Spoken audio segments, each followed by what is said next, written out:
Hey everyone, welcome to the Dram Amateur Podcast, your go-to show for everything bourbon, whiskey, rum, tequila, mezcal, and beyond.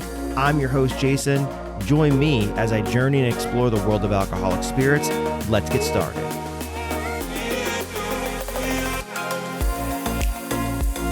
All right, welcome back to the Dram Amateur Podcast, the show where we explore the stories, spirits, and sips that make the world of whiskey, bourbon, rum, tequila, and mezcal, and beyond so exciting. I'm your host, Jason, and I'm thrilled to have you here for another pour of a great conversation. Before we dive in, don't forget to connect with me on Instagram at Dram_amateur, as well as YouTube and Facebook under the Dram Amateur Podcast to stay in the loop with exclusive content and updates. Whether you're a seasoned enthusiast or just starting your journey in the world of fine spirits, this is your spot to sip, learn, and share.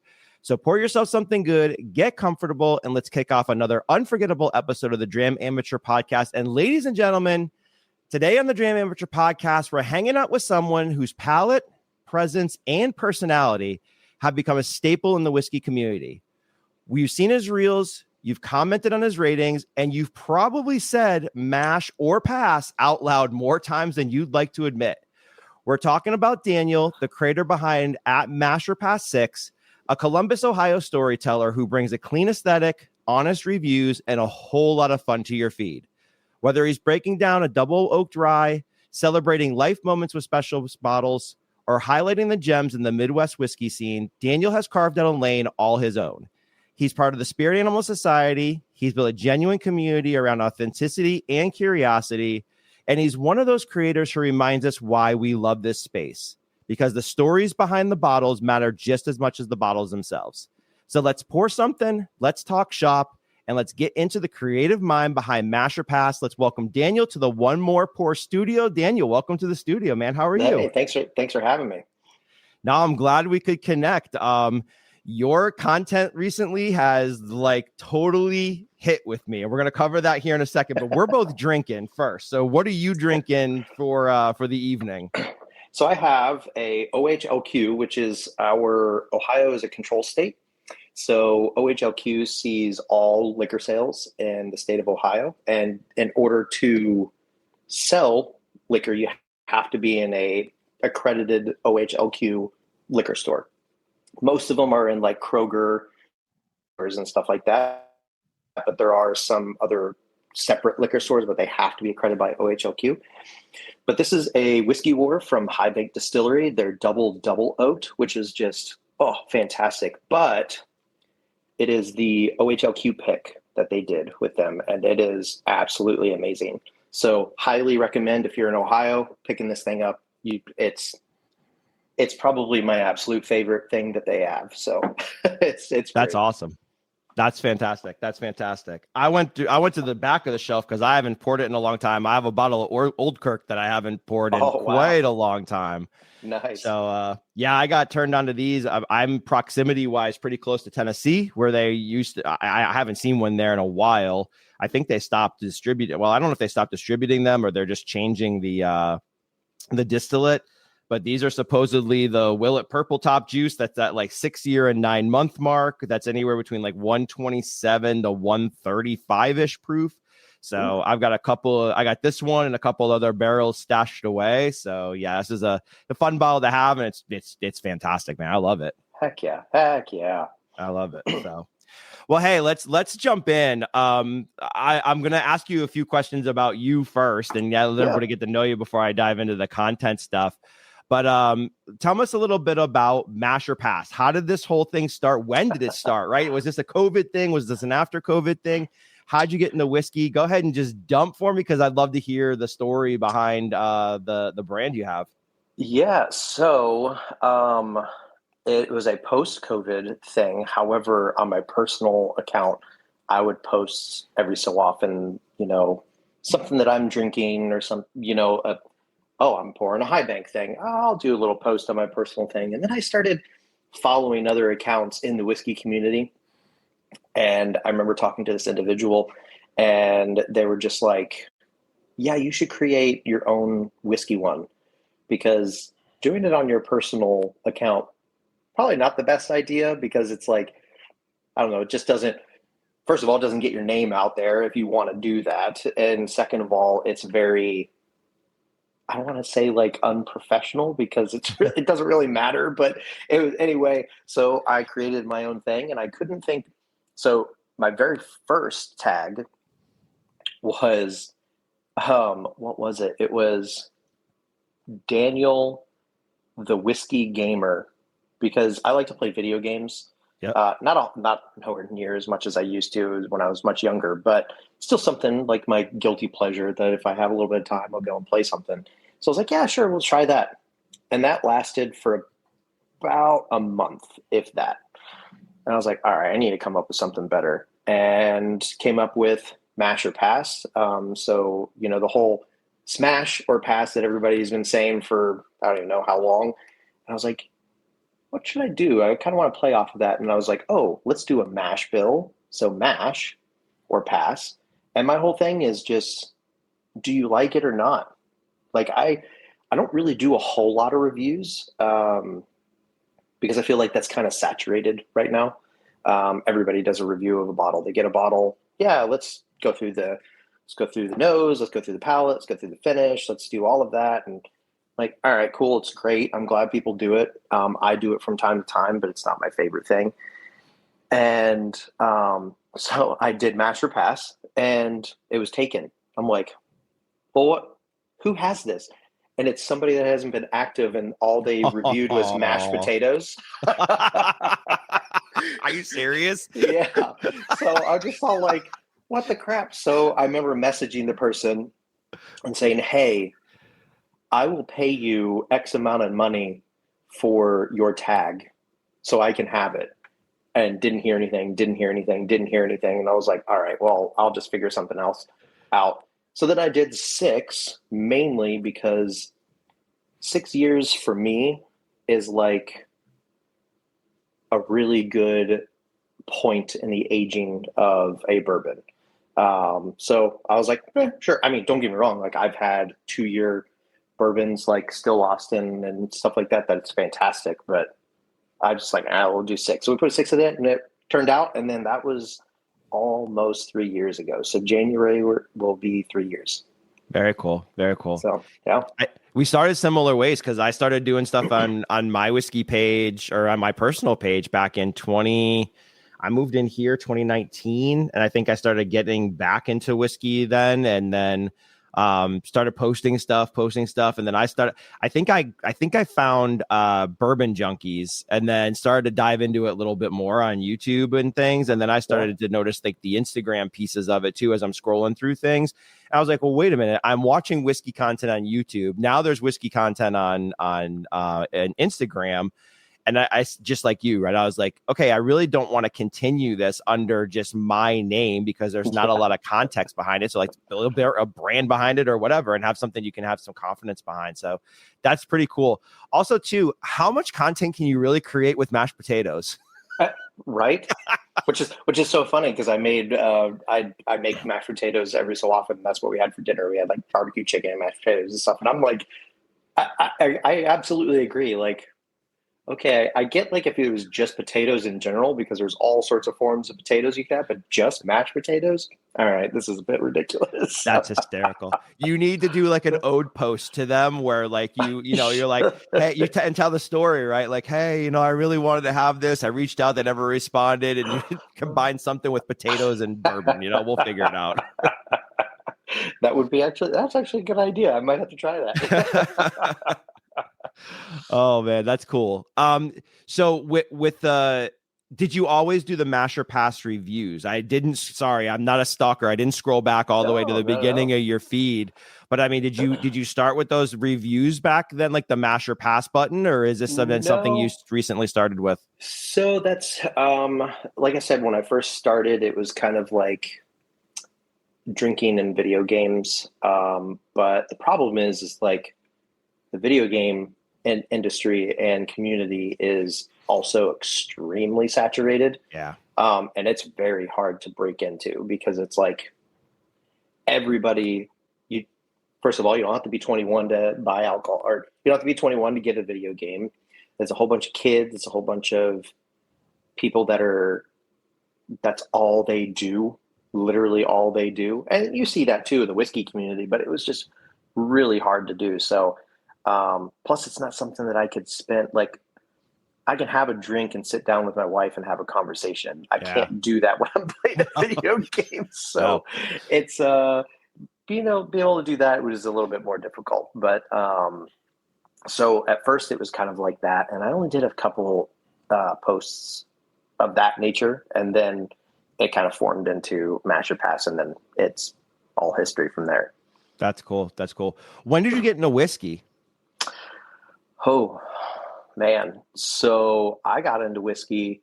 I've always been a fan of whiskey in general. I actually started out on Scotch. Okay. So the only reason why is because I thought of Scotch as like, oh, you're a refined person if you drink Scotch and everything. So I was like, oh, cool. Yes, this is great.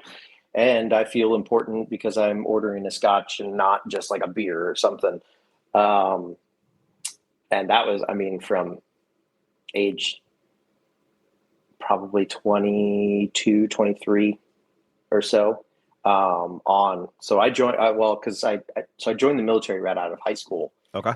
And they basically scare you to death for drinking underage. So I never did because I didn't want to get kicked out and everything. I spent all this time and everything trying to go through my training. So I didn't drink until I was 21, but I'd say about 22 is when I really started liking whiskey in general.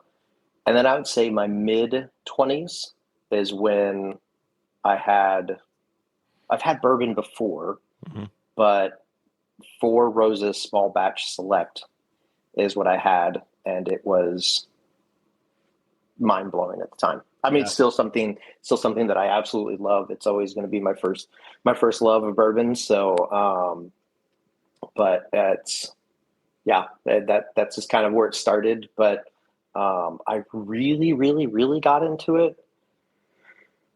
I'd say probably 2017, 2018. Ooh, okay. So before the boom, or when the boom was basically the boom was kind of starting, right?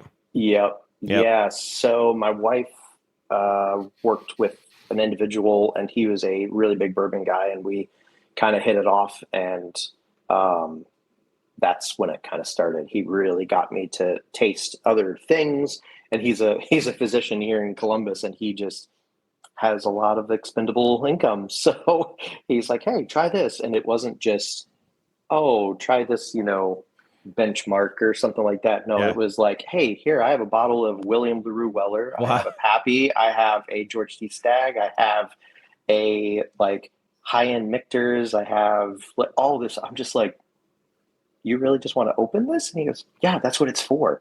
And then that's when it was instilled for me is like, okay, this is something to just enjoy with people. It doesn't need to sit on the shelf and collect dust.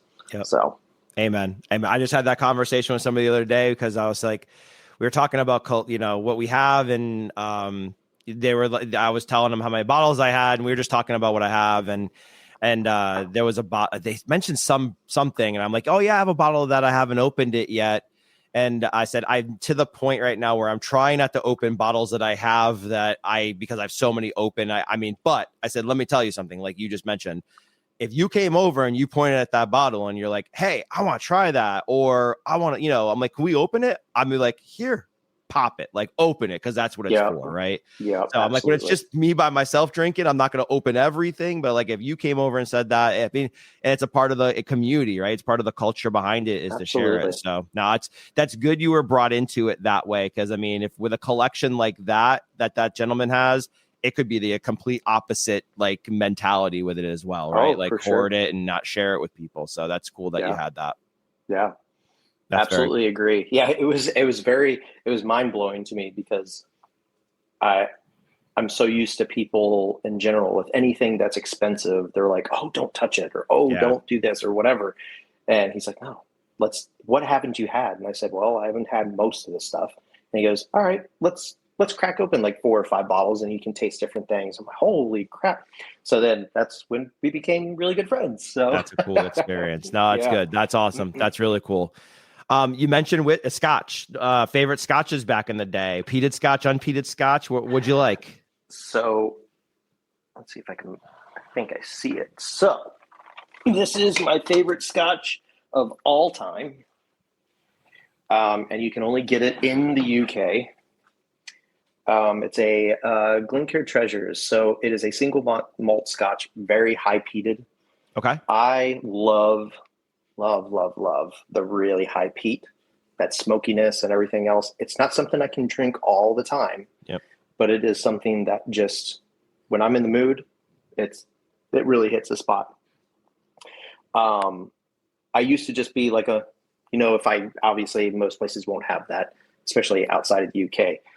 But probably Macallan, anything Macallan, I was good with. Glenfiddich, Brook Laddie is probably my favorite go-to, like that I can get anywhere. Yep. For the most part, like you have your classic Laddie, which has no peat in it, which is just a perfect sipper if you're just wanting to have that Scotch taste, but nothing too crazy. And I am not a Scotch guy, so everybody that's listening to this or seeing this, I am not a Scotch guy, so please forgive me if I'm saying anything wrong, but I do enjoy it. It is something fun to experience. And then Japanese whiskey is really good too. So there's a lot of those that I really enjoy. That's really cool. That's awesome. Yeah. Fun fact: I've never tried a Macallan before. I have a buddy that's had one. Yeah, it has one, and we've talked about getting together and trying it, but I haven't tried one before. I mean, you see all the bottles and all the different releases that they have, so it's one on my list that I've definitely got to try. It's a solid Scotch. Like, you just can't go wrong with it, in my opinion. That's cool. No, I'll have to give it a try. I'll give it a shot. Let's talk about your creative stuff, because I want to give you some kudos, and I'm a fanboy out for a minute here, so bear with me while I do that. There has been something that has just connected me with your content so much lately that, like, I don't know what it is. It's, first of all, it's creative, number one. It's funny. I think that you don't give a shit like what happens in front of the camera or how you're seen in front of people, and I love that. Like, it comes through. It's there's an art to it too. So I'm sorry, the post that you made the other night with the dark sky in the background, I think it was the High Bank Distillery one. Yeah. With this bottle. Yep. Yeah. Dude, I sat there and looked at it for a good, like, minute and a half, 2 minutes, 3 minutes, just listening to the music and, like, the way that it all, like, I don't know what it was, the way it blended together, the light to the dark, the contrast. I even showed my wife last night after I showed her the other post, and she's like, yeah, it's dope. I'm like, just watch it for a minute. She's like, yeah, why does it, like, suck you in? I'm like, I have no idea. I'm like, I don't know, but it does. And then your post you made last night or yesterday, like, man, with the lighting, the sun, she even loved the dog running by the background. She's like, oh, look at the dog. That wasn't even planned at all. He was like, I was outside with the dogs and I was doing it, and then he just ran by, and I know people like to see my dogs, so I'm just like, I'll leave them in. It's whatever. I already got the shot, so I'm not going to try it again. So no, it was awesome. The lighting, the song, like everything was perfect. And like I told you last night when I was texting you, I'm like, I think I've watched it 5 or 6 times, honestly. Like, and I showed it to my wife then, and she's like watching it. She's like, yeah, it's really effing cool. Like when you switched to when you were pouring, the way the sun was hitting off the glass, she's like, yeah, that's dope. She's like, the light coming in. She's like, that's so cool. And then of course you got to watch it. I watched it again too. I was like, so I love stuff like that, because this is my level of creativity, talking to somebody, preparing questions, connecting with somebody. And I find a lot of inspiration in a lot of what you do and other influencers do, but I want to hear about you. Like, how the hell do you come up with them? Where do the ideas come up with? Where do they come from? How do you start? Like, I really kind of want to hear some of that. So it's so funny because I don't view it that way. See, that's crazy to me. And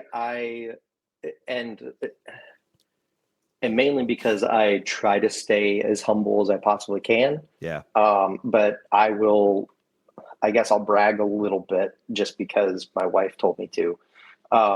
this is this She is the show to do it, man. Come on, let's yes, go. Let's go. she tells me all the time that I'm like super creative and everything. Well, a little history about me. My grandfather was an art professor at Ohio University. My dad is a musician. I'm a musician. I love to draw. I love to paint. I did ceramics for years. I took photography. I've been engulfed in the arts my entire life. Um, I mean, even when I was in the military, I was still doing that on my own time and everything else while I was doing military things. But I guess it just comes naturally to me, like that Mm, video, like the lighting and everything. I don't know I capture that until afterwards. mm. I think that I have it, and I'm just like, oh, the sun's out. It's pretty. I have this beautiful slab of rock in my back garden area, and it always catches water in this one little center part. The leaves are out. I'm like, oh, this is a perfect fall day. Let's just do something real quick, and did it. I mean, that reel took me 10 minutes. That's crazy. So it's like, it doesn't, my wife always tells me, she's like, oh, so you put another reel out. How long did that take you? And I'm all like, not long. And she can attest to you. Like, she has witnessed me take video, write a caption, post it, and do edits, and then post it. And she's like, yeah, that took you 10, 15 minutes. That's crazy. So Dude, I even the just don't. song, like even the way the song went with everything, like the choice of the song, like how'd you choose the song with it too? It's well, and again, I think that's probably just my musician in me. Like, I'm used to. Um, I pride myself in being able to. A lot of times, actually, what I do is I already have a song in mind Mm, before I even take any kind of video, pictures, or anything like that. I have a whole list of saved songs on my Instagram that I've seen in other reels. Be like, I think that'll be good for this type of reel, or oh, I think this would be good for this kind of post, or this would be great for like a story or something like that. Because it's just that's I, that's just been ingrained in me hmm. since I was a little kid. I mean, I've been playing piano since I was 4. Okay. Yeah, 4. And I'm 38 now. So basically my entire life. Yeah, And then I played saxophone as well. My dad is a guitar player. So it's like, that's dope. I've been engulfed in music and, as I said, the arts in general. So, but yeah, it's when the creativity, I do pride myself in that, as being creative and being as, uh, I guess, organic as possible, because there's a lot of people out there that, and more power to them that they can do it and it's works for them, but they'll just take a cap cut snippet or whatever, and it's not even their own video, and they just put a caption like, this is how I feel when I drink too much, or oh, this is what it's like to blah blah blah blah blah, which is great, and it gets views and everything, and I think it's funny, and I was guilty of that when I first started out because I knew that's what people wanted to see. But then I just felt so like that I was betraying myself by doing that, because I know that I'm creative and I love to do that kind of stuff. So I stopped doing that. Dude, that's awesome. No, CapCut. I use CapCut for some of the things when I have an idea. Like I posted some for Halloween that I thought would be fun, and I was like, all right, I gotta go to CapCut and find what I want to do, because like I will sit there. I'm the classic overthinker, right? So that reel that took you 10 minutes to put together would have probably taken me 3 hours to sit there and go, okay. And then I would have taken 90 shots, and then I would have been like, okay, well, I like shot 145 and 80, and then you'd switch them and be like, no, 80 is going to go second, 45. I would classically overthink all of it. So like for Yeah. you to see that and understand it, like put it all together that quick. And dude, it's really cool. Your content is amazing. Like it's creative. And again, for people like me who don't have that creative bone, that like I have to sit there and think of every angle and every lighting that comes in, and I have a sterile backyard. So I'm like, what can I put this thing on? Or like, where can I put this bottle? Like, it's Yeah. just, you do a really good job, man. So I seriously got to Thanks. give you kudos for that. And I have a lot of I take a lot of happiness, or like I'm happy to reshare your stuff because I appreciate it. Yeah. It's just cool as hell. I have mad respect for people that do that. I don't have any of what you have. Like it's funny. My brother's got it all. My brother can paint. He can do some woodworking. He can work on cars. All these things that like I would sit there and I cripple myself overthinking it.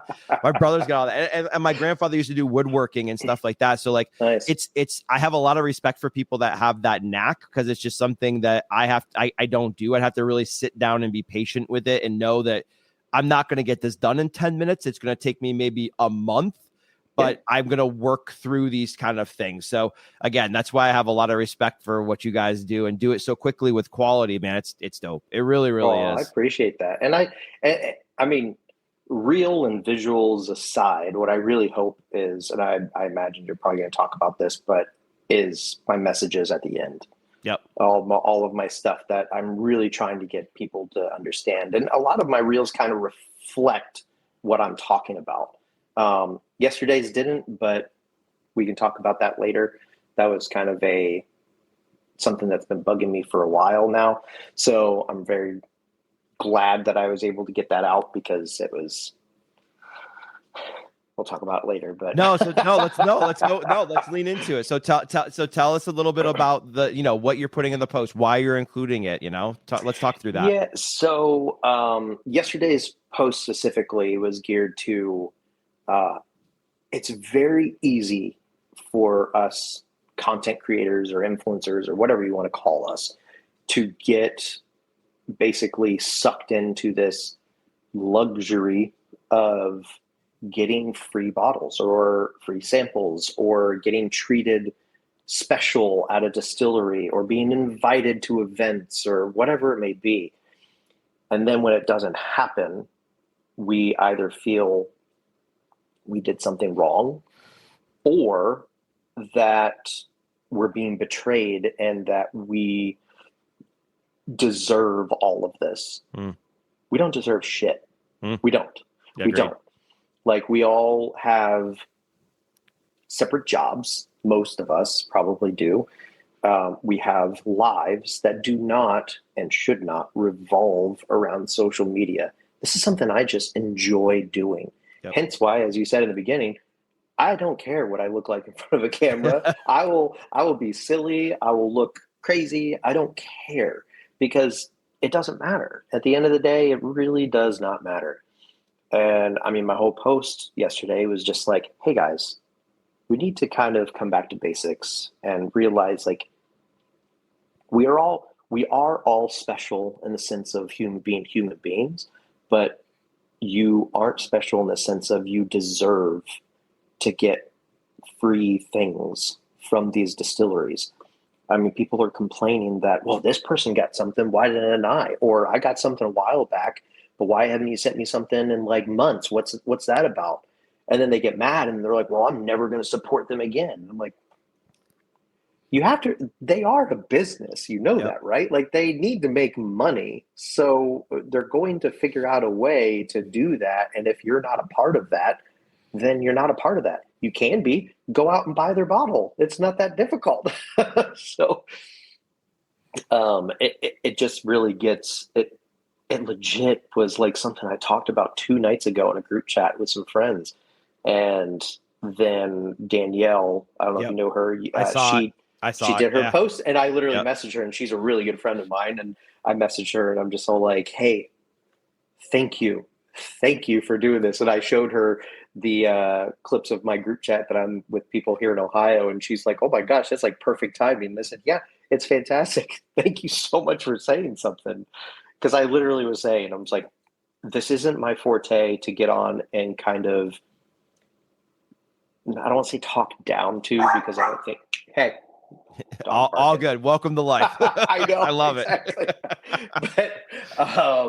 But yeah, so it was something I really wanted to get out there, but still have something positive. I will absolutely never, unless it's needed, and has never been needed so far, I will never call anybody out specifically, and I'll never talk down to somebody, because I don't want to be talked down to, and I don't want to be called out unless I'm doing something wrong, 100% wrong, and I've offended somebody or I've really hurt somebody. Then yeah, you need to call me out on it. Yeah. But hopefully I don't do that. No, I don't think you will. Yeah, I saw her post. I'm actually going to reach out to her and be like, hey, I've interacted with you a few times. You want to come on the podcast and talk more about this? I mean, yeah. Listen, I mean, it's let me ask you another question before I comment. When do you think this started? Like what, where do you think this comes from? Because I'll share I won't share my thoughts, but I'll share my reason behind the question is because I sense a change in the community a little bit sometimes, not the whole community, right? Pieces of it, right? I think new people joining or just people like that have expectations. And I am always where we in the podcast side of the house, and I'm sure others have a community, not competition hashtag that we firmly believe in. We're here to support each other, no matter what that is. So if that's me to brand, me to you, me to whoever, somebody who's doing the same thing I am, with a podcast, we're all here to support each other and lift each other up and help make each other better. So where do you think, where has this come from? Why has this started? What do you think behind that? So my Master Pass account has only been around almost 3 years. I feel like it wasn't like that when I joined 3 years ago. Agreed. And I don't know if it's because I think distilleries they've figured out that, and I don't think that they've done it correctly, but they figured out that if they're able to get free samples or free bottles out to people, then the advertisement is basically, it can be potentially free advertising. Now, granted, there are people that will charge for the services, and as they should. I don't, just because I don't really need to, or I don't want to currently. And then it just becomes a job and I want to have fun with it. And that's just how I am. You send me a free bottle, then we'll call it even. Cool. Yeah, I'll do all the reviews you want. I don't care. But I'm also not expecting it. But I think the issue comes into play when distilleries don't look at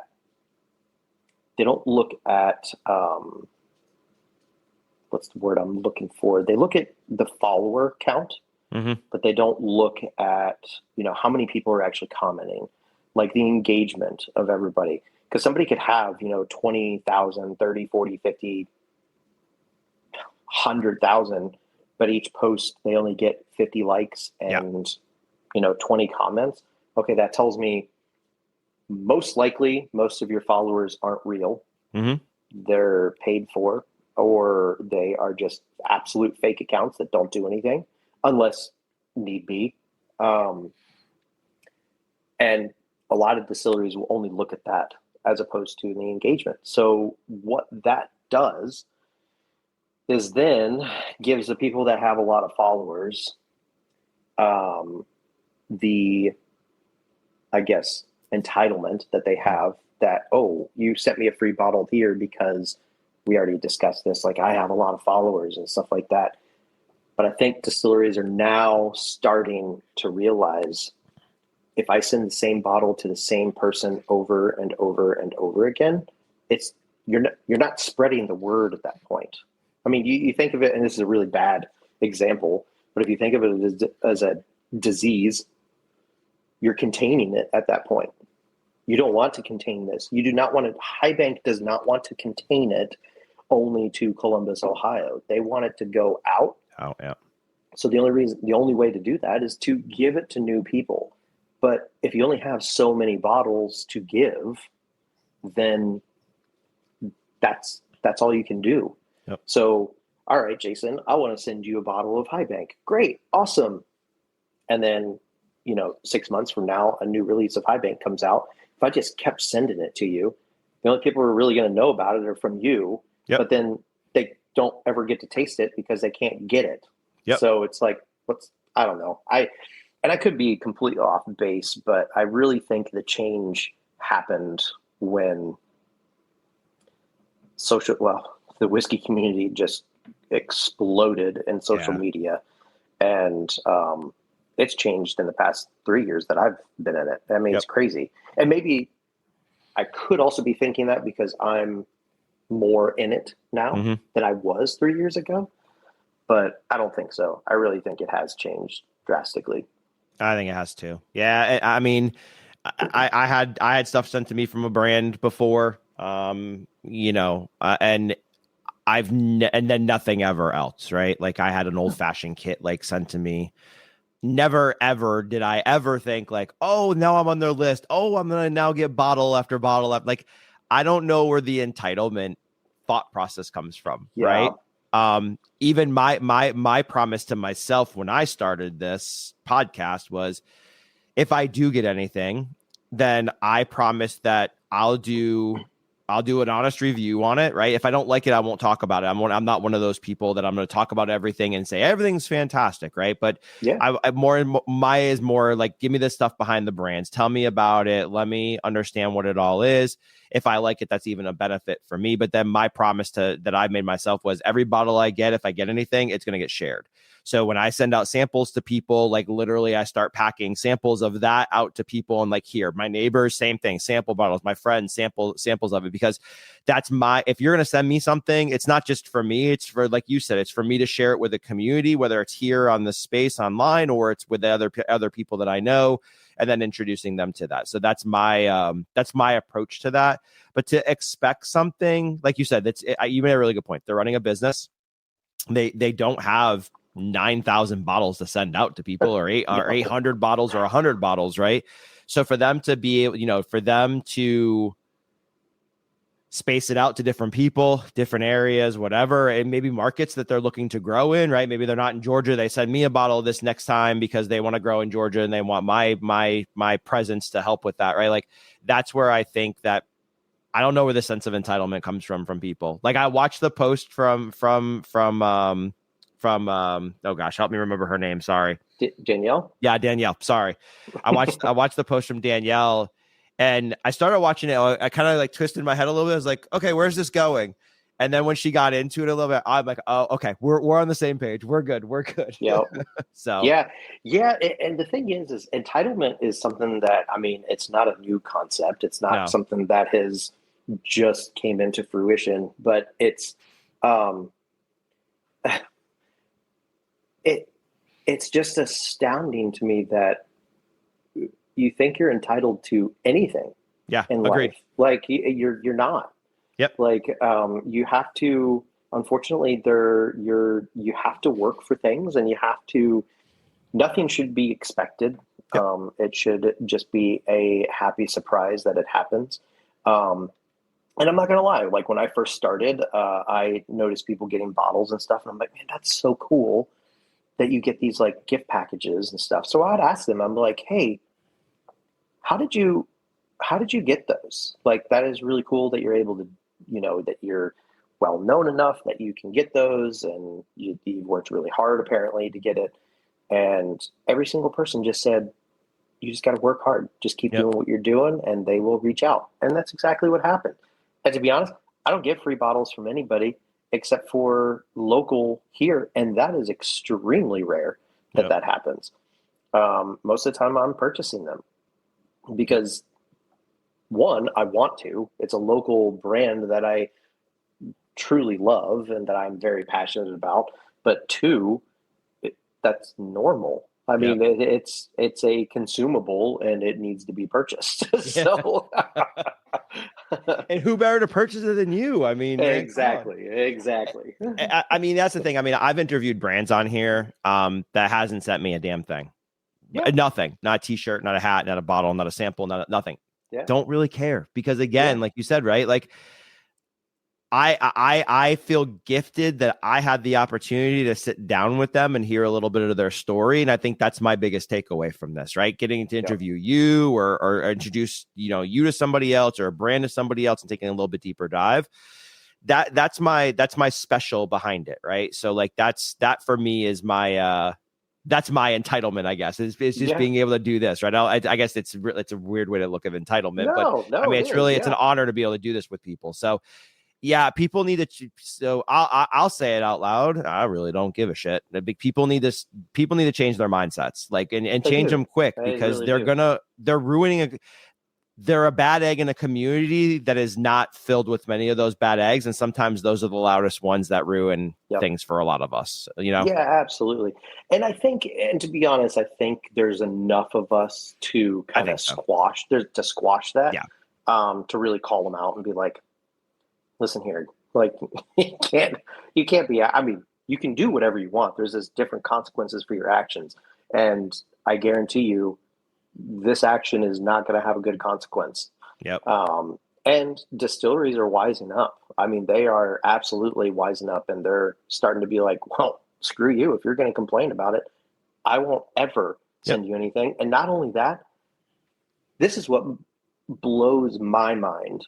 Do you not think that distilleries talk to other distilleries? Oh, they all do. All connected. Yep. So if somebody from, let's just say, Jim Beam is getting berated by another individual because they didn't get sent something, they're going to talk to Willett, they're going to talk to Bardstown, they're going to talk to everybody else they can and say, stay away from this individual because they are toxic and they do not need to be a part of this community. And that's what's happening. And then you see accounts just dropping because they just can't do it anymore. And that's, if your mindset in this community when you first start is to gain a crap ton of followers and to get free stuff, you're starting it for the wrong reasons. Yeah, agreed. Yeah, it needs to not be a rat race or built on a FOMO concept. It needs to be built on, like you said, a passion and something that you enjoy doing. There's a puppers on the screen for everybody. He really wanted to be held. Adorable. What kind of dog is it? We have two Havanese. This is the youngest. This is Kylo. Kylo, love it. Kylo's adorable. he's kind of a pain in the ass, but hey, aren't we all at some point in our lives? Yes, absolutely. My wife would probably say that about me right now. yes, 100%. Oh man. All right, hey, let's talk about Columbus. We talked about this before we jumped into the podcast. So famous podcasting, what happens? You always talk before you start the podcast, and you got to revisit these topics. So, as someone from Columbus, Ohio, how would you describe the whiskey bourbon scene there? And what's a few hidden gems in Ohio that folks should know a lot more about? Yeah, so, man, when it comes to whiskey and bourbon, Ohio they're killing it, I think. Actually, I was talking to an individual at High Bank, and they were actually saying that the Kentucky Bourbon Trail technically stops here in Columbus. Oh, cool. Because we're just getting so big, and then especially with Middle West, which is just unreal. So they have two locations. They have a distillery downtown Columbus, which is called the Service Bar. That's where their restaurant, their bar is, and then that's where they started. And then they realized we need to expand, and we need to expand quick. So then they did another one, which is actually like 10 minutes from my house. It's not far at all. And it is huge. They have 14 fermenters. Wow. And they're like the size of my dining room and living room combined, and 14 of those, and then their column. And don't quote me on this, but it seems like it's probably over 10 stories high. Wow. How are you not there every day? I know. Actually, 10 minutes from your house. I'm like, holy shit. I mean, I do. Well, High Bank is 13 minutes from my house. No way. So, all right. Yeah. How are you not there every single day? I'm there probably every other week. That's to be honest. That's dope. But I'm really good friends with the individuals over there, Adam and Tony, who are just amazing. I don't know if you follow High Bank Distillery or not. I do. But they do the War Room. So Adam is the master blender / distiller. He considers himself more of a blender, and he's damn really good at it. He is damn good at it. And Tony is his partner. They're really good friends. They're best friends, and they started this business together, and they're doing just amazing things. And then you have Dylan, who is also a blender, also just phenomenal. I mean, he's like a mad scientist when it comes to blending. It's unreal the things that he can do. And they're very open about what they have in their bottle. They do have their own distillate, so they do have their own bourbon, but they also blend MGP stuff. So, and it's actually just, I mean, this is all MGP. Okay. And it's unreal on how they can do it. And I absolutely love it. And their bourbon is really good. They just came out with batch 3, which is fantastic. And then you've got, obviously, talked about Middle West, talked about High Bank, and then you got Watershed, which Watershed has been around for quite some time, and they're putting out some really good stuff. Their fall finishing is probably their best stuff, in my opinion. And it's fantastic. Like, you have their maple, you have their nocino. They just came out with this year their toasted, which is just fantastic. And then you've got a apple brandy that has been replaced by the toasted. And then you've got a port cask finish, which is, I mean, it's like, let's see if oh yeah, it's right here. I mean, I don't know if you can see how, it's kind of hard to see, but it's really dark. Yeah, it is very dark. Yeah. It's Red. really dark. Yeah. But it's a really good pour. And they're really good at their finishes and kind of capturing that fall essence in a bottle. And they're really good at what they do. And then you've got other distilleries like River Roots up in Cleveland. And you've got, which I've actually never had. I haven't seen it around, but I've heard just amazing things. And I really need to get my hands on a bottle. So as for hidden gems, like places to go to get really good pours and really good drinks and really good cocktails, my absolute favorite bar in town is called Barrel and Tap. And it's right. So there's a suburb called Grandview, but it's basically downtown Columbus. And they have an immaculate bourbon whiskey collection. That and McClellan's, which is up in Dublin. It's an Irish pub kind of place, but their whiskey selection is unreal. But Dublin's a little bit further for me than, I mean, I'm southwest Columbus and Dublin is north. So it's about a half hour, maybe a little bit more away. But yeah, that's a lot shorter than I would expect, because I mean, everything in Georgia is an hour to an hour and a half away. Yeah. So yeah, I mean, it takes me just to get down to the city is an hour drive for me. And if you look at a map, I'm really not even that far outside the city. That's the beauty behind it. It's crazy. It's crazy because everybody's, the joke is everything is 30 minutes here. Is it? Okay. Where you are, everything is 30 minutes from wherever you need to go. And everything's an hour here. So that's funny. That's funny. I haven't ever been to Columbus. I've been outside of Columbus for business. Oh God, 6, 7, 8 years ago. If I remember right, there was a manufacturing facility right off the highway. And I'm trying to remember what it was. I want to say it was Hershey, but it wasn't Hershey, I don't believe. But anyways, I don't know why I'm going down that path. Does Columbus have a smaller town vibe, like a smaller city vibe, or is it more medium city? Like, what is it like? So it's really weird because, I've been to huge cities. Like my wife and I were just in New York a month ago. New York is probably our favorite place in the country. We spent our honeymoon there, and then we just spent our 10-year anniversary there about a month ago. And that is a massive city, as we all know. Gigantic. but the thing is even New York, you can find little town feel within it. So like your Upper West Side, which is my favorite part, it's fantastic. West Side, is great. Upper East, same thing. It's the same thing here in Columbus. Like you go downtown and it feels like a city. You got your skyscrapers. You've got people walking around all over the place, traffic, stuff like that. But then you walk 10 minutes outside of the city, and then it's just quiet and it's small town feel. Like Grandview is a very small town feel type of thing. I live in Grove City, which is from my door to downtown is 15 minutes, if that. Wow. Okay. And same thing. Like I live in a neighborhood that is very quiet. I don't hear anything. It's wonderful. So it's Columbus is fast growing, but it's not a massive city. Yeah. Okay.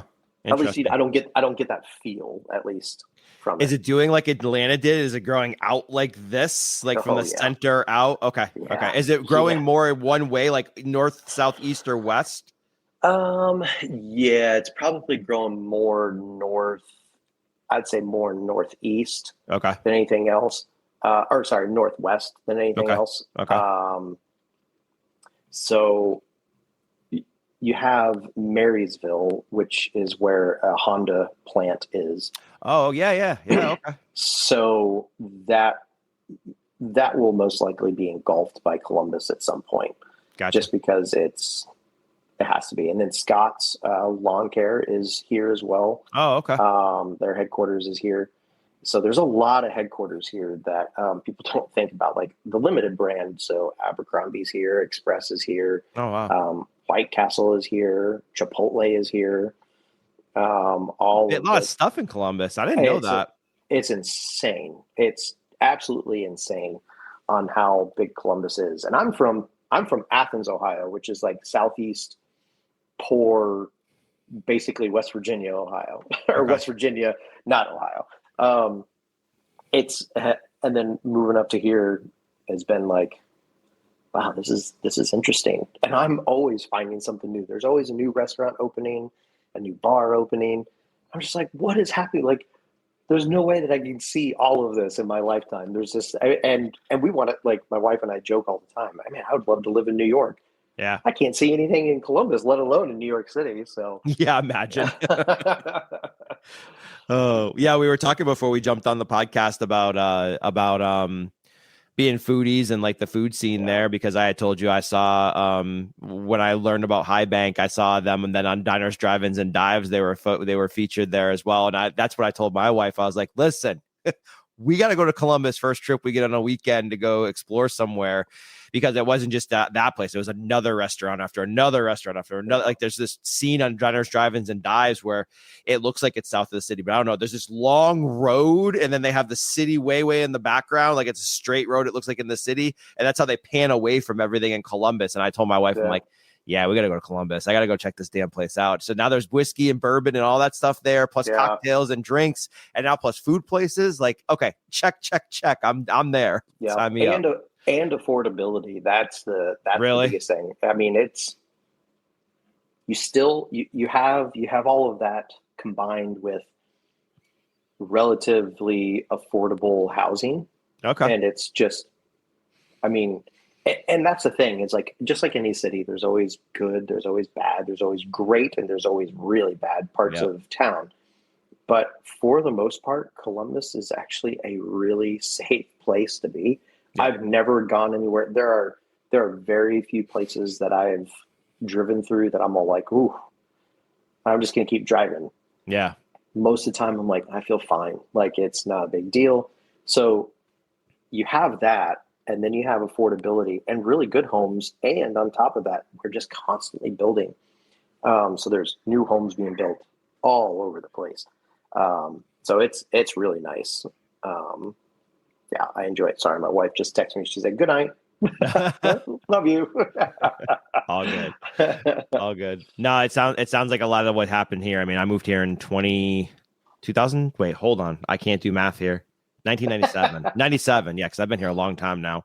And yeah, the growth, I've never seen an area grow as much as I have here. I grew up in Western Massachusetts, so small area, no growth, nothing like that. You move here, I mean, the growth is just astronomical. It's still growing. So like where it's grown north of the city now, we're still growing, but now the south of the city is starting to grow as much as it is. And I mean, everything skyrockets though. So enjoy your quaint, your cheaper prices and things like that now? Because if it's anything about like what happened here, like the last 5 years, everything's just like on this curve, and it's just like I have no idea how I'm gonna get my kids through, how my kids are ever gonna move out and stuff like that. So yeah, the good thing is that we have land down in Athens, Ohio. So worst case scenario, I live in a little shanty on our land. So sounds dope to me, man. Sign me up. Sign me up. That sounds awesome. Yeah. So in Columbus, you mentioned the distilleries. This isn't a question I'm going to add on my list, but I'm going to ask it. Do you feel, and I don't know how many other influencers or content creators, whatever we want to call them, are there in Columbus with you? But do you kind of feel like the how do I say this? I want to say the king of all of it, but like, do you really feel like there's an ownership, like there's a pride and there's an ownership that you're like, hey, I like what these brands are doing, and leaning then more into that to showcase them a little bit more and spend a little bit more time with them? Yeah, absolutely. First of all, I am always an advocate for supporting local. Yep. I think, and especially craft distilleries, because I mean, if you think about it, everybody had to start somewhere. Yeah. Even Buffalo Trace started at the very bottom. Yep. And the only way that you can continue to grow is to have support. And if you have a good product, I'm going to support you. I definitely feel proud and everything to showcase these distilleries here.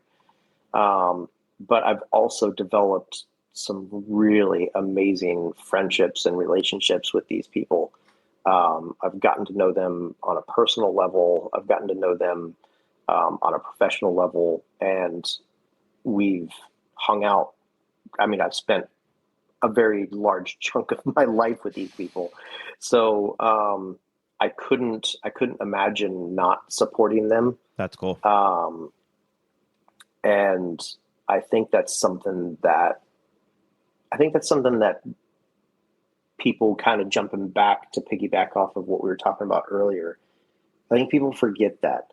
Yeah. To me, this whole thing is about relationships. It's about connecting with people, because I think it's very important for humans to do, is to connect with each other, to get to know you. Like, hey, Jason, it's wonderful to meet you. Tell me about yourself. Let's talk. Let's have a pour and talk about things that may be difficult, may be really funny, maybe professional. It doesn't matter. It's connecting. Yep. And people forget that, and they just think straight, what can I get out of this? Yep. Which is either free whiskey, free bourbon, free merchandise, a free meal, whatever it is. Like, that's just not okay. Like that, you're not supporting at that point. What you're doing is you're expecting something out of it. You're being a leech. Yeah, you're being a leech. Exactly. Yeah, that's exactly what you're doing. And I don't see myself not ever supporting a local brand. And that's going to go with me anywhere I go. Say my wife and I decide to leave Columbus and we go to wherever, I'm going to find a local place and I'm going to support them, because that's important.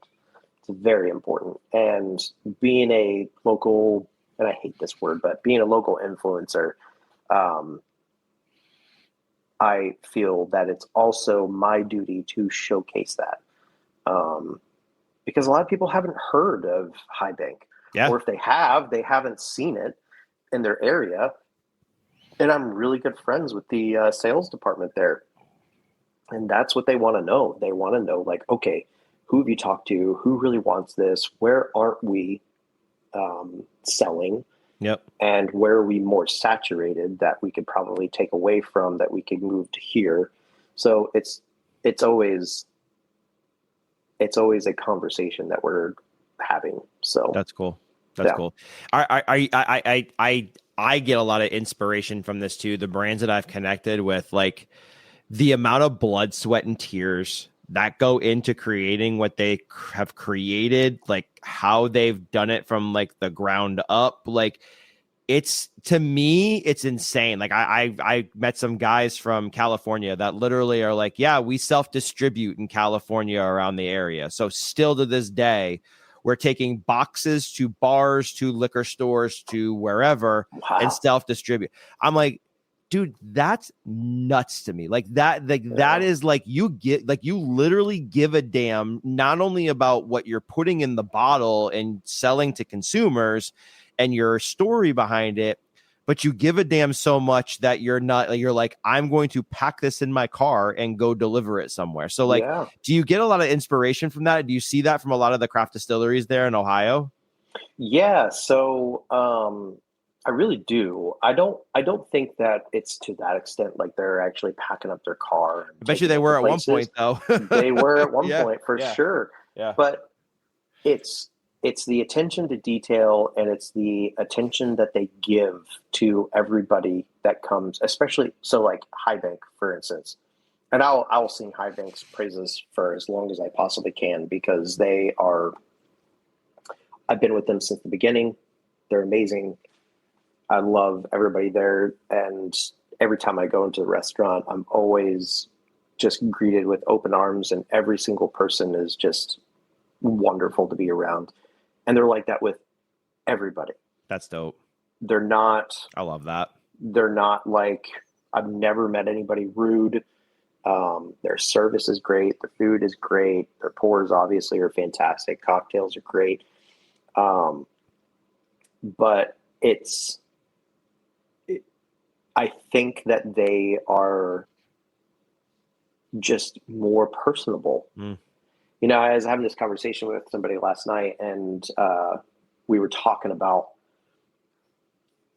like there are certain brands in this industry that I could talk shit about, and it would not hurt them one bit. Yeah, yeah, yeah, Buffalo Trace, anybody and everybody could talk shit about them, and yeah. they wouldn't blink an eye, They don't care.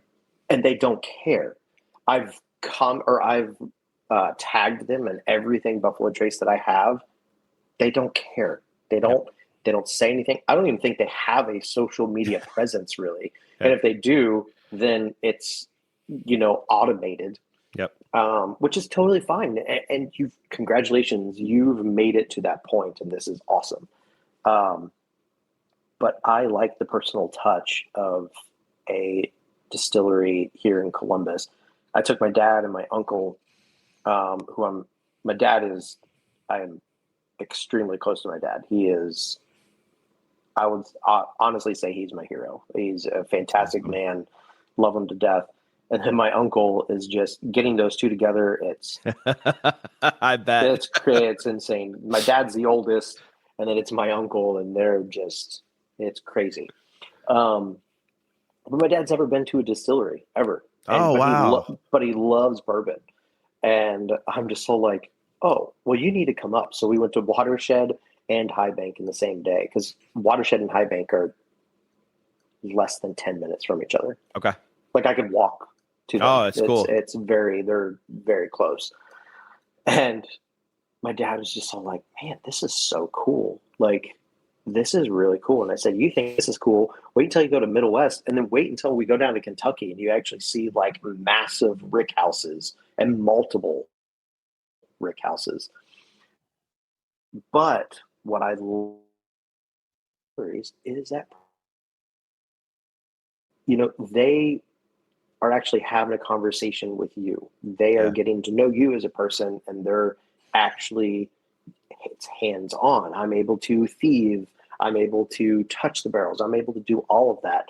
Your big distilleries, they may do that, but it's the same stuff that they do for every single person. Yeah. And it's not like that at these craft distillers.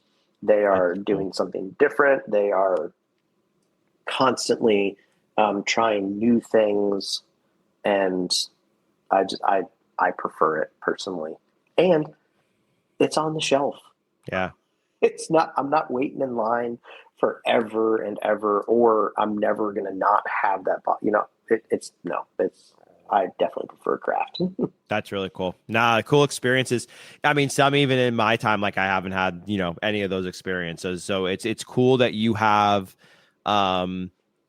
It's cool. I'll say this too. Kudos to distilleries that understand those pieces of that and that offer that kind of culture, because I think that that's where when you create a following, when you create you're creating something behind that brand that's going to make a difference in your growth journey, right? And the people that are then alongside you through that growth journey or follow you through it.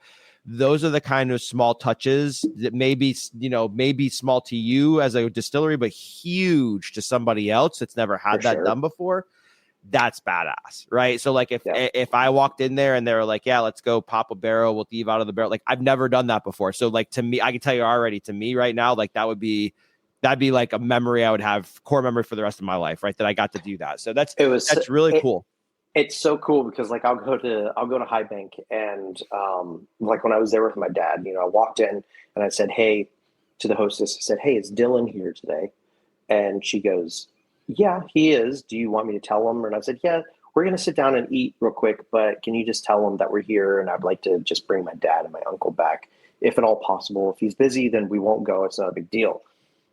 Dylan comes up 5 minutes later and he goes, Daniel, you don't have to ask. Just I love that. That's and so badass. I'm all like, look, I appreciate it, but I'm always going to ask because this is not my place of business. Same. Yep. This is your house. I will never invite myself over.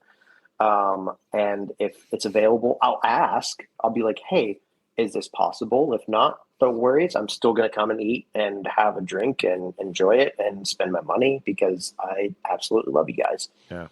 But Tony, one day I was there and he goes, hey man, and he comes up to our table and he's like, hey, don't worry. I'm going to tell the waitress, but we're back here thieving right now. Let's go back in there and do some thieving. I'm all like, okay. It's awesome. Great. And then Adam was there. And of course, I walked back there and he goes, oh, it's Mash Your Pass. What's up? Cool. It's just such a cool experience. And that to me, back again, everything kind of goes back to that entitlement. It is not an expectation that's how I'm treated when I go there. Yep. But it's amazing that I am. But it's also because I've developed those relationships. Yep. I'm not. They don't happen overnight. Exactly. That did not happen overnight. So it's been great. And you're also a humble and cool dude about it too. Like you said, right? You're like, hey, just let them know I'm here, say hi kind of thing. No expectations, just that kind of thing. Like that's, can I just walk in the back and show my, my uncle and my dad kind of thing. Like for sure. that again, you're not walking in with an expectation. So there's no, I don't know. Yeah. There's no entitlement with that. Right. So that's really, Yeah. And you've built that relationship over time because you are that person that has that mindset. So that's cool. That's really cool. Yeah. Sure. I got to get up to Columbus. I got to figure out a long weekend to come up and check it out. Cause I am more now talking to you now. I'm like, oh, okay. Yeah. I got to make this happen faster than I think. Come on up, man. Yeah, definitely. We'll have a great time. In the dead of winter when it's snowing, we'll do it then. Yes, for sure. Yeah, you're not far off. Give it a couple weeks. I know. It's not far at all. All right, let's run through some Massachusetts. Yeah, I mean, I grew, and that's the whole reason I moved south. I mean, I moved when I was 21. I probably just gave away my age, which really doesn't matter. But yeah, I mean, I remember the last year I was there. We had 18 inches of snow every other weekend. And I was like, oh, yeah. That's when I was like, I'm done. One more plow goes by after I shovel the driveway. I'm like, I'm done. Can't do it anymore. Yep. And now in Georgia, if it snows, I'm outside like shoveling. Like, yeah, I'm shoveling. This is awesome. Yeah, not it changes. My family is from Buffalo, New York. So yeah, they know snow. Yeah, I got friends that live in Syracuse, north of Syracuse and Brewerton, the snow belt of Syracuse. And man, it's just the snow they get's just insane. It's crazy. Yeah. When you get like 5 feet of snow in like a half a day, why? Yeah. Why would you live there? Why do I live there? I know. Yeah. I hear you. Buffalo's a whole other animal. I mean, because you get the lake effect snows there. So it's crazy. Yep, absolutely. Well, let's jump into some fun rapid fire questions here because I don't want to take up your whole evening. I could talk to you probably for 4 or 5 hours, but I'm off tomorrow, brother. I'm fine. Lucky you. I have a 7:30 a.m. call with Germany tomorrow, so we'll have a lot of fun tomorrow morning. Oh man. All right, so let's do rapid fire. Some of these stay rapid fire, some of them turn into a whole nother conversation. So let's see how they go. One whiskey you'll always say mash for. Four Roses. Okay. All Four Roses? Yep. There isn't a single Four Roses that I'm like, nope. Have you ever had a favorite that you were like, hey, creme de la creme above all the other Four Roses? Yes, they're 2000. I think it was 2019. Okay. 2019 limited edition. Yeah. Okay. Yep. They're small. Oh man, it's good. I've got a 22. I have a 2020 and a 21 sitting. So I have a 21 or 22 sitting in a box somewhere, and a half drank 2020 or something like that. I mean, they're all fantastic. Yeah, they're great. They're great. Yep. And I don't see the single barrels that much. I mean, I know with the change in the market now, they're starting. I'm starting to see them a little bit more on social media and stuff like that. But I don't see them very often at all. Those 4-liter recipe single barrel strengths are fantastic. Yeah. They're amazing, but I agree. I hardly see them. Yep. So we had a release 2 Saturdays ago in Ohio, and I'm sorry, but I'm not getting up at 2 a.m. to sit in line. So not my thing. Not my days of that are way over by now. Yep, way over. Way over. Gosh. All right. One whiskey you'll always say pass for. Sorry, we're going to throw somebody under the bus here for a minute. Not that it's bad, just that you're always going to pass on it. I have one. And it was a gift, and I don't know what it is, but I just don't like it. MB Roland. Ah, yeah. I know which one you're talking about. Those brand. Yeah, the brand. Yeah. It's just not my, and again, it's not for me. Yep. I know some people that really like it, and that is amazing that people like it, but nope, not my thing. And then obviously I'm always going to say pass, just like most people. Willet Pot Still, not going to. Oh yeah. Sorry. I told my wife a long time ago, I'm like, if you listen, I don't know what you're ever going to buy me in my life, but if you ever see that bottle, just don't buy it. Cause she'll go hunting with me and I'm just like, don't ever buy that bottle. She just chuckles every time now when I say that. So, but no, and kudos to you for mentioning the bottle that you pass on, but you also mentioned that it's just not for you. All of our palates are different. What you might like, I might not like, vice versa, somebody else, so on and so forth, right? And I think that's one thing that even though we say pass on these things, it doesn't mean that the brand's bad, the pour is bad, or anything like that. It's just not for us based on what we enjoy. So, and everybody's different. So, all right, let's see. If you could sit down with any distiller, living or historical, for one dram and one question, what would be the question that you'd ask? So my goal, and I don't think it's ever going to happen, is Jimmy Russell. Yeah, that'd be dope. And I would absolutely love to sit down with him. And the question I would ask is probably, what is your biggest regret not chasing in the whiskey community? Like in the whiskey industry? Like, what is something that you wanted to do, but you just didn't? What is something that you were maybe advised to do and you didn't, but now you regret for not doing it because it could have done X amount of things? Now, granted, Wild Turkey does not need any help. No. And that's something that I will also always say mash to. I love Wild Turkey. I think they are doing amazing things. Me and you both. And that was really tough. I just had to pick Four Roses because it was my first true love. So, but yeah, I would love nothing more than to sit down with him, and I could probably talk to him for hours. Yeah. So that's dope. Yeah. I'm a huge Wild Turkey fan too. For me, I'm probably Jack Daniels and Wild Turkey, literally 1A, 1B for me. I love freaking turkey so damn much. I told my buddies the other day, I'm like, if I could ever find a beacon on a shelf, I might actually spend the money on a beacon. And I'm not that guy anymore that spends that much money on a bottle.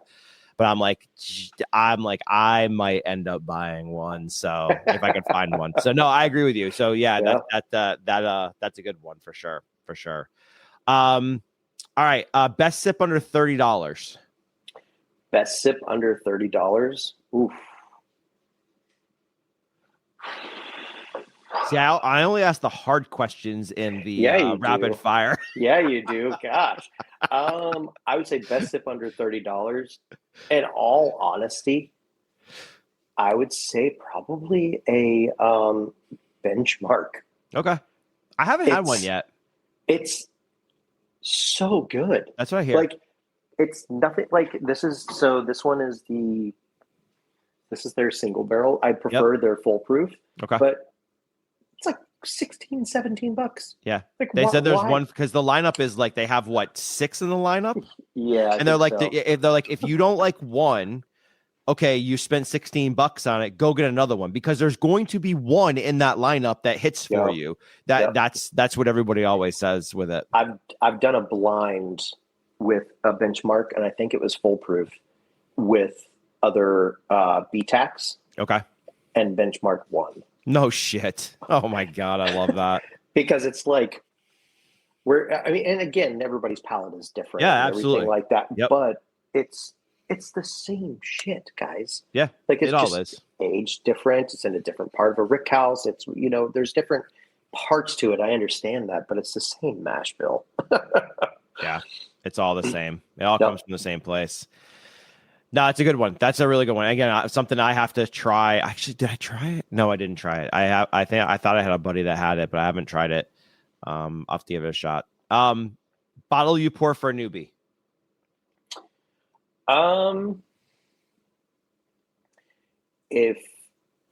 That's tough because you typically ask questions like, do you like more of a spice or do you like more of a sweetness? Because if you like a spice, then I'm going to give you a rye. Yep. If you like sweetness, then I'm obviously going to give you a bourbon. Yep. So that's number one question. So if they say I like a spiciness to it, I typically go to the Michter's rye. Okay. Just because it's a lower proof. It's a lower proof.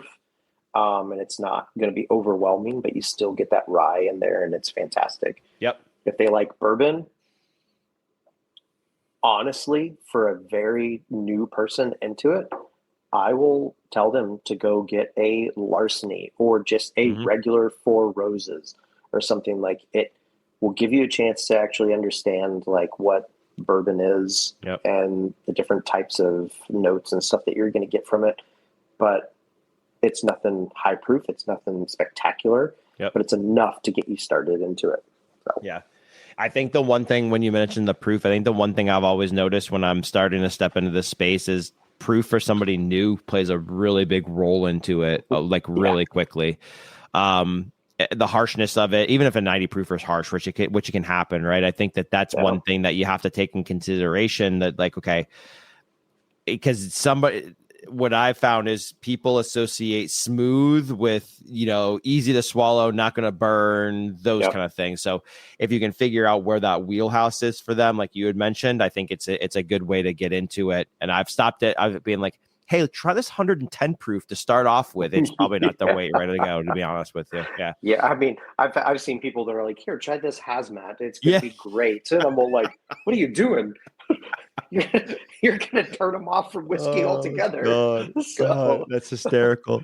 Hey, fun fact about a hazmat bottle. I don't know if I share this with a lot of people. I have a bottle of hazmat rum, and on the back of the bottle, it literally says, do not drink neat. And I'm like, dude, you can't put that on a bottle for somebody like us and then be like, don't drink it neat. I'm like, I'm going to go take a little pour of it neat and drink it neat. Yeah, it's like a challenge. I'm like, stop, man. I always tell people that story. I'm like, it's just like, I'm like, what would you do? And they're like, I literally go drink it neat. I'm like, exactly. That's what I'm saying. What's a bottle you have that you pour for someone you want to impress? And impress can be big bottles. It can be, holy shit, I didn't know that I could get this for $60 and it tastes this good. So what's one of those? Oh man, to be honest, local. Cool. I like that about you. I think that I think I'd probably pour either I probably pour either one of these pours, which is the Watershed Rye, Okay. which has probably been my favorite rye this year. It is so damn good. And last year's was a hazmat. It was Wow. It was 144. Okay. But did not drink like a 144. Those It are drank scary, like, are they It not? drank like a 112, and That's crazy. I'm all like, this is dangerous. And then probably this double. Both are a little bit expensive. I think around the $100, little over mark, Okay. but not necessarily to impress and be like, "Ooh, look at me! These are the bottles that I have." Yeah. But it's something, as you said, like, wow, I never knew that Ohio could actually do something this great. That's dope. Which is really cool. So that's cool. One thing about High Bank that when you keep showing the bottle, I keep remembering, like their bottle style, the label, everything about the look and feel. I don't know, feel of it. I haven't touched it yet, but like the look of it, I don't know what it is. Like there's minimalistic, but it's also like catchy. Like it's really cool. They've done a really, really good job with that stuff. So, funny story. This is becoming like a High Bank podcast right here. I'm down I'm with really that. sorry. I want to talk to them next. I'm going next with them. Yes, they are awesome. Trust me. Funny story. So Adam and Tony both went to their background is graphic design. No shit. Are you serious? So they are not distillers or anything like that. And Adam, and I don't want to give too much away because I want you to be able to come up here and go to the tour and be like, oh my gosh. But he's a big Weller fan. Okay. Huge Weller fan. So every single bottle, so you have, this is, I don't know if you can see, it's purple. Yep. And then you've got, then you've got orange. Yep. And then you've got a blue. Yep. You've got a green. Yep. He does that because of Weller. Oh, no kidding. You're kidding me. You have Weller white, you have Weller red, you have blue, you have dark blue, you have all of that stuff. Yeah. And that's where that inspiration came from. That's cool. Okay. So yeah, he is a big Weller fan. And he's a graphic designer. Both him and Tony are. That's cool. So yeah, so that's kind of why. Now I understand it a little bit more. Yeah, their designs are really great. So that's awesome. Another area that I look at people going, how the hell do you do this stuff? Because I don't get it. It's awesome, man. It's awesome. Let's see. One distiller you think's about to blow up. This might be an easy one. I might just say giving you a softball. One distiller that I think is going to blow up. Yep. Oof. Recently, to be honest, and again, going local, Ohio, is River Roots. Okay. Either that or... Yeah, River Roots has been everywhere lately. Yeah. Silk Velvet. I have not heard of Silk Velvet. So they were at KBF, and this was the showstopper. Okay. So they were revived distiller or distillery, and their story is so cool. I really got a chance to sit down with both the owners and the master distillers and stuff at KBF, and I was only told by them, they're like, hey, you guys got to go over here and try their stuff. It's fantastic. And I'm like, okay, cool. So I tried it, and then every single person after KBF posted stuff on Silk Velvet, and it is immaculate, and they just blew up right after KBF, and I love everything they're doing. But back to River Roots, and I still haven't had them, but they are literally being posted everywhere all the time, and Agreed. I'm like, this is awesome. So I really need to try their stuff. No, that's cool. That's dope. What's a distiller you think deserves more love? So maybe they're already big, but they deserve a little bit more love.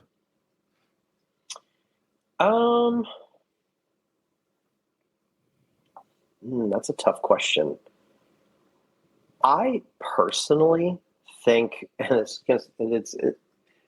this is my opinion, and I understand that, and it might be wrong, but I personally think Jim Beam deserves more love. Really? Okay. I like that one. I think that And that's including for me. I am not by any means a Knob Creek fan. Haven't been since I can remember. It's too oaky. Mm-hmm. Every single one is the exact same proof. Nothing has changed. It's always 100 proof. And I'm like, okay, so the only thing that's changing is the year and the age. Cool. But I had somewhere around here. I know I have it. Their 12-year, the Knob Creek 12, Mm-hmm. back in last January for the first time. And I'm like, holy crap, this is delicious. Really? I've heard great things about it. I've never had it. 12 is great, 15 is meh. And I haven't had anything above that, Okay. above the 15. They've already Yep. come out with like, I think, what was it, the 23 or something like that. Yeah, That yeah. just The came out. I had the 18 before, and it was good. The 21 just came out, and I'm hearing like 21, everybody loves yeah. it. Yeah, yeah, yeah. Which is great. Like, and I'm loving that but there's so many people that hate on Jim Beam because you just think of Jim Beam, when we were kids, Yeah. that was like the cheap bourbon to go to. It was always available, and oh, I'm drinking some Jim Beam, either that or Wild Turkey. I mean, it was just easy. But now we love Wild Turkey, and it's great. How did anybody ever poo-poo in a bottle of Wild Turkey in my life? I'm I like, what the hell are you guys thinking? right. Can we go back in time, keep poo-pooing on it? I'll just buy every case that possibly existed. Right, absolutely. Yeah. Yeah, that'd be dope. Dream destination for a whiskey road trip. Where would you want to go? Ooh. That's a hard one because you liked Scotch Yeah. before too, so you gotta have that element with it too. Yeah, I would say probably Scotland. Yeah, I would say. I I lived in England for 4 years. I Oh, was did you really? stationed. Okay. Yeah, I was stationed in England for 4 years Okay. and went to Scotland tons, and I only went to one distillery. Where'd you go to? I went to Brooklady, Oh, good. Yeah, good choice. Yeah, that's which awesome. was fantastic. I But bet. there's literally distilleries All everywhere. over. Yeah, all over the place. And I just would love to just spend like an entire week. And my liver probably would not like it too much, Yeah. but it would be awesome. I mean, Scotland is probably it's my favorite place on the planet. Is it really? Absolutely love it. I would live there in a heartbeat. That's cool. It's funny because my wife has been talking about we've been talking about doing like a UK trip or an Ireland trip or a Scotland trip for a while, and we're leaning more into Ireland and Scotland. And I was like, okay, cool. I'm gonna land in Glasgow. Like, where do I drive from here? Like, then you drive to I was like looking for distilleries, so I did like a Glasgow and I just distilleries and saw them all over the map. Like the furthest one's 2 hours away, and I'm like, 2 hours is nothing. Like I drive an hour to everywhere in this damn state for me. And then I was talking to some people that have been there, and they're like, man. Yeah, it's a 2 hour drive. It's so far. I'm like, what are you talking about? So like true. 2 hours is nothing. It's so crazy. Yep. It's so crazy. So you can go to like Springbank and all these other like those right. And then the smaller ones, and like you do the Highlands. Like it's insane, dude. It'd be an epic like 2 week trip just to be able to do that around Scotland. Oh, 100%. Like, I mean, and let me know if you go. I'll give you some suggestions, especially in like England. I mean, I lived. So I was like basically in Cambridge area. Okay. But man, I took my wife there in 2019, and I love the UK. You still get that European vibe, but you don't have to worry about a language barrier. Well, until you get up to Scotland, then it starts getting a little crazy. I bet, yeah. The different. I bet the different dialects hard. I bet depending on where you're at in Scotland. Yeah, the further north you go, it's harder. The harder it's to understand. That's what I imagine. I mean, it's kind of like, I mean, to be honest, it's kind of like if you're from, deep, deep south. Yeah. And somebody from way up north is trying to understand somebody from like the New Orleans area. Yep. It's like, I know you're speaking English, but I can't understand you. Yep. So it's just opposite there. No, understood. The more north you go, it's harder to understand. Now, I mean, especially London, it can be, especially with the Cockney accent, but you get used to it. So that's cool. That's awesome. I mean, one thing with Europe, everywhere I traveled, like even speaking English and trying to speak, like I've been to Germany and Prague and things like that. Like it's English is so accepted as long as you make an effort, especially too. Oh, Like 100%. it, Yeah. people, I see it where it's like they just go over it, and I'm like, they're like, blah blah blah. They speak English and they're just like pompous about it a little bit. And I'm just like, hey, tone yourself down a little bit and try to like embrace the culture and where you're at, and try to say a few phrases in No. German, even like 2 sentences in German, and then sorry, I don't speak German very well, I'm trying, and then speak Yeah. English. They'll be like completely different. Like, just make a freaking effort.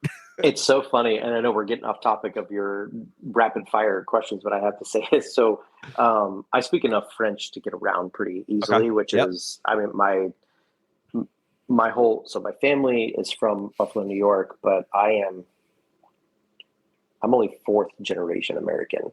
Okay. So like my great grandparents all came from Germany, France, and my entire family has spoken French basically. Oh, that's cool. Since I was a little kid. So I was in France, and I just graduated high school, haven't joined the military yet. And I went with my parents, and I was in France by myself for about a month. Oh, Just wow. by myself, by myself as a 19-year-old kid. Oh my God. My parents are like, yeah, have fun, good luck. But I'm like, okay, cool, That's sounds great. awesome. So I remember I was trying to figure out where to go for my train, and I'm looking at the like schedule up top, and this guy comes up to me and starts talking to me, and I couldn't understand him at the time. Like, I'm just like, I'm tired, I don't understand you right now. And so I said, I don't speak French, but I said it in French. Mm-hmm. So je ne parle pas français. And he goes, in English, in perfect American English, he goes, dude, what are you talking about? That was like perfect French. And I'm all like, wait, are you an American? He goes, yeah, I thought you were French. And I'm all like, nope. So it's funny, but it's like, I do agree. Like, if you go and at least you try. Yeah. Makes a big difference. It makes a big, it's the same here. Yeah. Like, it really is. So anyway, continue with your question. No. And similar experience for me. I spoke fluent Spanish in high school. So I took 5 years of Spanish. My senior year, we would get kicked out of class if I didn't speak Spanish. And I've lost it because I don't have anybody to practice it with. And now I have a team that's in like Mexico City, for example. So we go to Mexico, and like within a week, like I've always struggled with picking up hearing it. So I always try to aim for every second or third word, and I can piece together what's being talked about pretty well. And I'll get there, and I'll struggle with it. And like, I'll find myself saying thank you instead of gracias and things like that.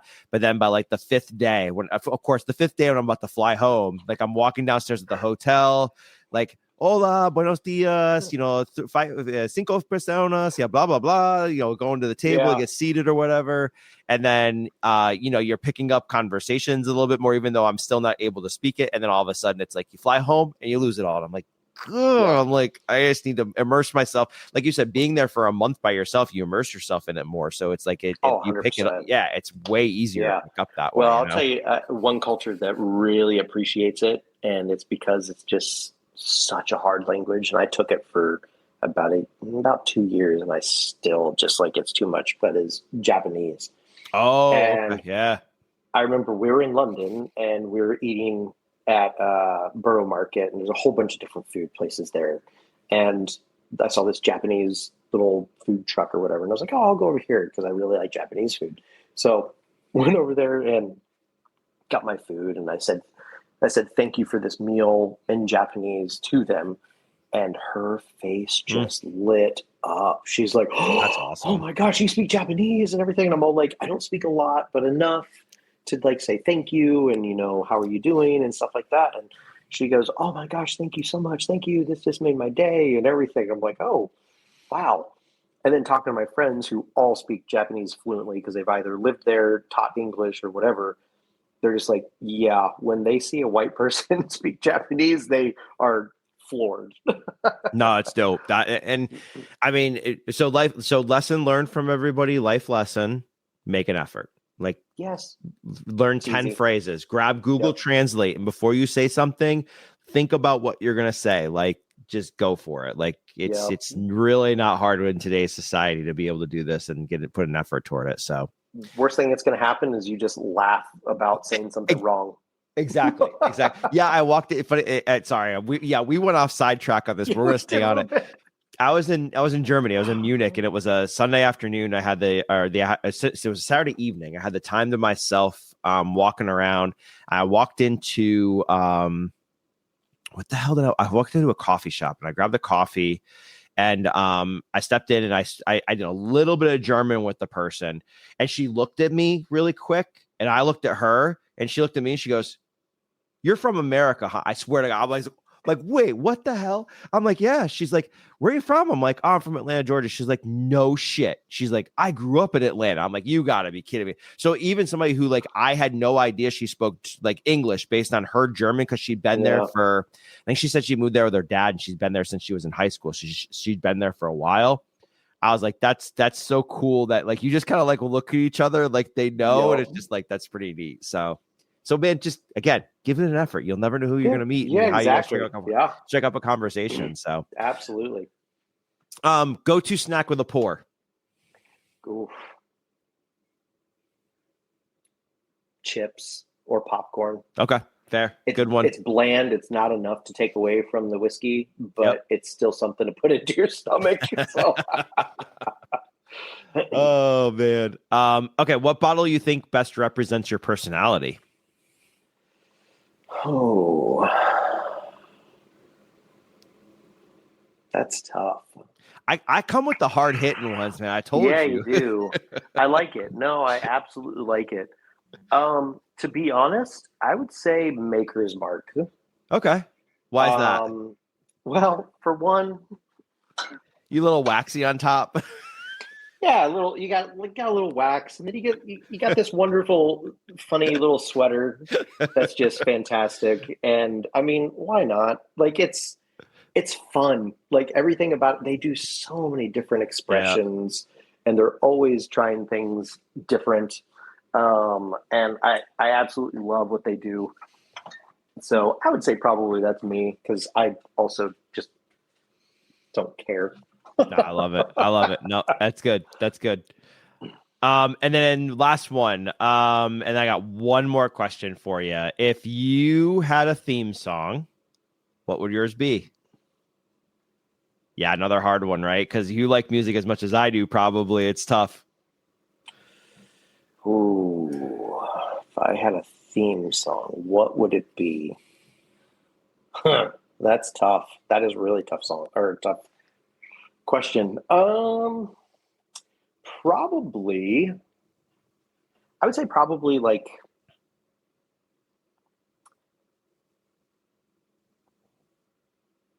oh, man, I don't know. I want to say the theme song from Ferris Bueller's Day Off. I love that. Because it's just, you got that boom. Yep. Like it's just, it fits you so well. It fits me. It's silly, but it's also, first of all, Ferris Bueller's Day Off quote is my favorite quote of all time. I don't care. There can be amazing quotes by just immaculate human beings. Yep. But when Ferris says life moves pretty fast, if you don't stop and look around, you might miss it. Amen. It's so true. And it's like when people that just like, oh, Ferris Bueller is such a terrible movie and blah, blah, blah. No, it's a fantastic movie. Get over yourself. That? Who says that? There's tons of people, because they are looking for that beautiful cinematic arts, kind of like my reels, like, oh, here's the lighting. This is great. It doesn't matter. This is literally about teenagers. This is the type of life that movie's a work of art. We went through. Yeah, like, that movie's a work of art. Exactly. Same thing. Like Goonies is one of my favorite movies of all time. Like it's about being a kid and going on these stupid adventures. Yeah. Like it's amazing. Yeah. You used to leave the house in the morning when the sun popped up, and if you were home by the time the lights came on, that was the first time you stepped foot in your yard. That was a good day, man. That was the way it was. Fantastic. Yeah, absolutely. So yeah, I would have to say probably the theme song from Ferris Bueller. That's dope. So. I like that. And shame on any of you who don't like Ferris Bueller. We're gonna shame you right now. So yes, absolutely. I'll shame you for a minute. Oh man. All right. So last question. I'm a little bit about your future. So like looking ahead, right? So what's the next frontier that you would like for you, right, to focus on as kind of like a whiskey bourbon influencer?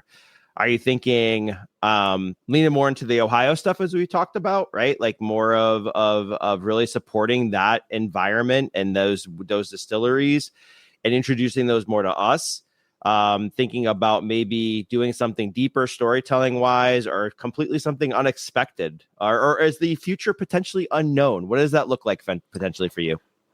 It's kind of a combination of everything. Like I know, one of my favorite um, speeches is when I know this is kind of getting philosophical, I guess a little bit, but No, let's go. Let's do it.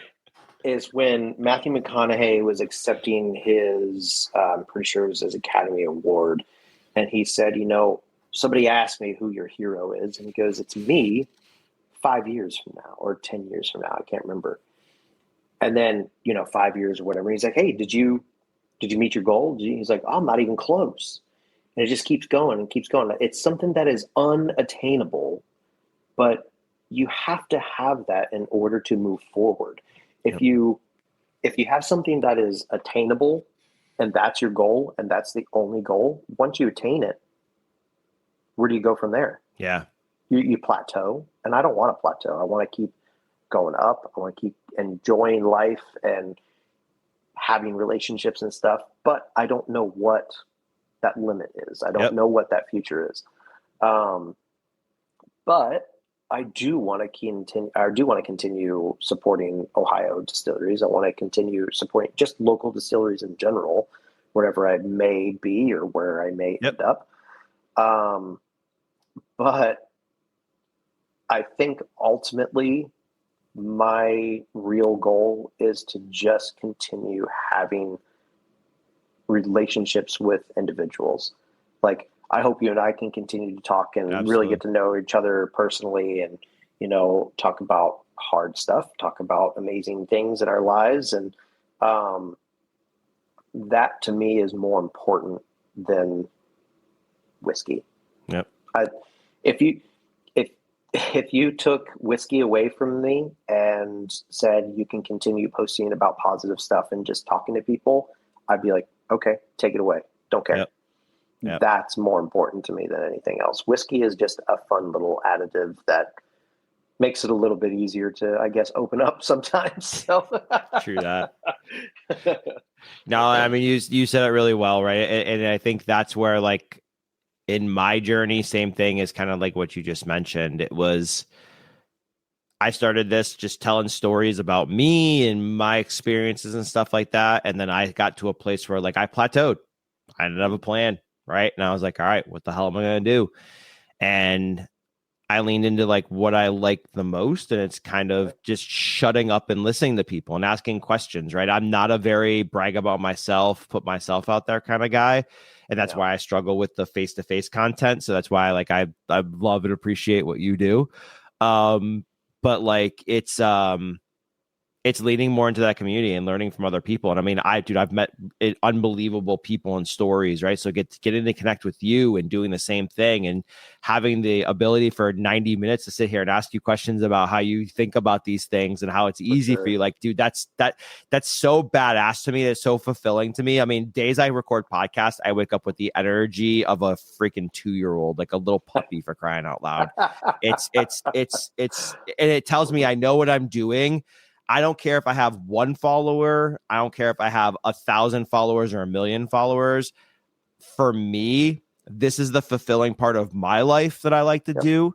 And again, if I can connect with somebody to hear about their story and learn a little bit about more of that about them and make a connection and then drink stuff together, like you said, to make it, for to make it sure. more together, the coolest damn experience I could have ever asked for in my entire life. So cheers to that answer from you. I appreciate that and totally resonates with me. Absolutely. Cheers, man. I really appreciate you having me on. And it's always fun to talk to people. I used to do lives, um, and then they just started getting a little out of hand. like, I'm on a live for 4 or 5 hours. And I'm Yeah, like, yeah, yeah. I'm just super drunk now. Like I'm gonna say something that I probably shouldn't say on a live. Yep. So That happens to all of us. Trust me for yes, sure. absolutely.